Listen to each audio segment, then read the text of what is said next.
Assalamualaikum warahmatullahi wabarakatuh. Selamat siang Bapak Ibu sekalian. Bagaimana keadaannya? Alhamdulillah. Semoga sehat semua ya Bapak Ibu sekalian. Nah, pada kesempatan siang hari ini saya akan membawakan materi mengenai bagaimana sih cara kita membuat pivot table di Excel atau di spreadsheet guna menemukan data yang kita inginkan secara tepat dan juga akurat dan juga secara cepat. Pastinya Bapak Ibu sekalian sering lah ya menggunakan aplikasi yang namanya Excel ini. Nah, tanpa berlama-lama kita langsung saja masuk ke materinya. Nah, mastering pivot table. Transformasi data mentah menjadi wawasan bisnis yang strategis tanpa rumus kompleks. Nah, mengapa pivot table? Karena dengan menggunakan pivot table, kita bisa meringkas data dengan cepat dan juga efisien. Mungkin pengenalan dulu. Mungkin sebelumnya Bapak Ibu sekalian, sebelum mengenal pivot table, untuk menganalisis data kita menggunakan cara manual, yaitu metode tradisional menggunakan rumus sum if, count if, dan VLOOKUP secara manual. Nah, namun untuk pivot table yang akan saya bawakan pada siang hari ini merupakan metode untuk meringkas ribuan baris data dengan hanya drag and drop atau klik-klik. Jadi sangat efisien Bapak Ibu sekalian dan juga cepat dan juga mudah. Nah, prasyarat untuk melakukan pivot table yaitu data yang kita miliki haruslah data yang sehat. Data memiliki header kolom yang unik dan jelas, tidak ada baris atau kolom yang kosong di tengah data. Satu kolom hanya berisi satu tipe data, misalkan hanya berupa teks atau angka, dan juga sebaiknya dikonversi menjadi Excel table, bukan dalam bentuk CSV. Nah, cara-caranya untuk membangun pivot table ini yaitu yang pertama, pilih sel mana saja di dalam rentang data Bapak Ibu sekalian yang ingin dilakukan analisis data. Kemudian pergi ke menu Insert, kemudian klik menu Pivot Table.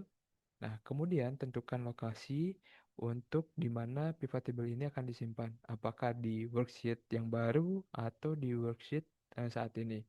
Lalu selanjutnya gunakan panel field untuk menyusun laporan Bapak Ibu sekalian.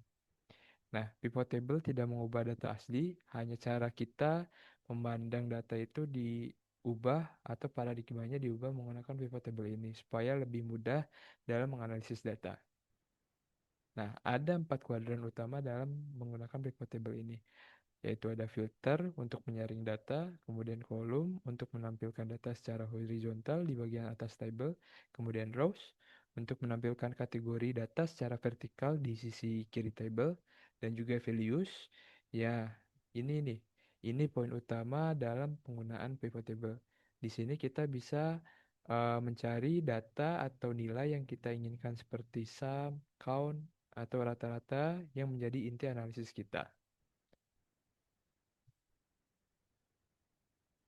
Nah, contohnya dengan penggunaan pivot table ini kita bisa menggunakan pivot chart. Nah, dari sini kita bisa melihat nih tren analisis dari data yang kita punya. Misalkan di sini ada tren analisis data dari waktu ke waktu atau per bulan, mulai dari Januari hingga Oktober. Nah, dengan menggunakan pivot table ini kita bisa mengefisiensi nyata data besar. Dengan penggunaan pivot table ini, kita bisa memangkas waktu dalam menganalisis data kurang lebih 85%. Penelitian ini menunjukkan bahwa pengguna mahir pivot table mampu menyelesaikan tugas pelaporan 85% lebih cepat dibandingkan metode manual. Hal ini memungkinkan analisis fokus pada pengambilan keputusan bukan pada intri data.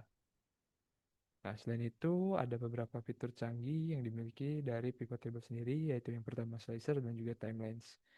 Nah, slicer ini merupakan tombol interaktif untuk menyaring data secara visual. Kemudian timeline itu komponen visual untuk memfilter data berdasarkan rentang waktu. Kemudian ada juga yang namanya fitur grouping untuk mengelompokkan data mentah. Dan juga ada calculated fields untuk menambahkan kolom perhitungan baru di dalam pivot table tanpa merusak data sumber. Nah, ini ada contoh kasusnya. Misalkan kita ingin menganalisis data penjualan di setiap kota.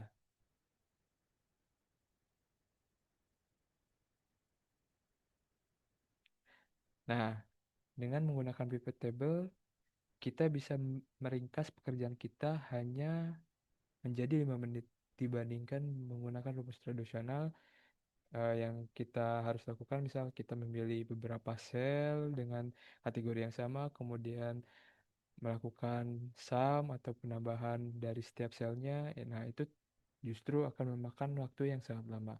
Nah, dengan menggunakan pivot table ini, kita bisa meringkas waktu yang awalnya dari pekerjaan 45 menit menjadi 5 menit. Nah, mungkin sekian kegiatan sharing session yang bisa saya bawakan pada siang hari ini mengenai GoDigi, implementasi Go Digital, yaitu penggunaan pivot table pada aplikasi Excel guna mengefisiensikan pekerjaan analisis data kita sehari-hari. Saya ucapkan terima kasih banyak. Wabillahi taufiq walhidayah. Wassalamualaikum warahmatullahi wabarakatuh.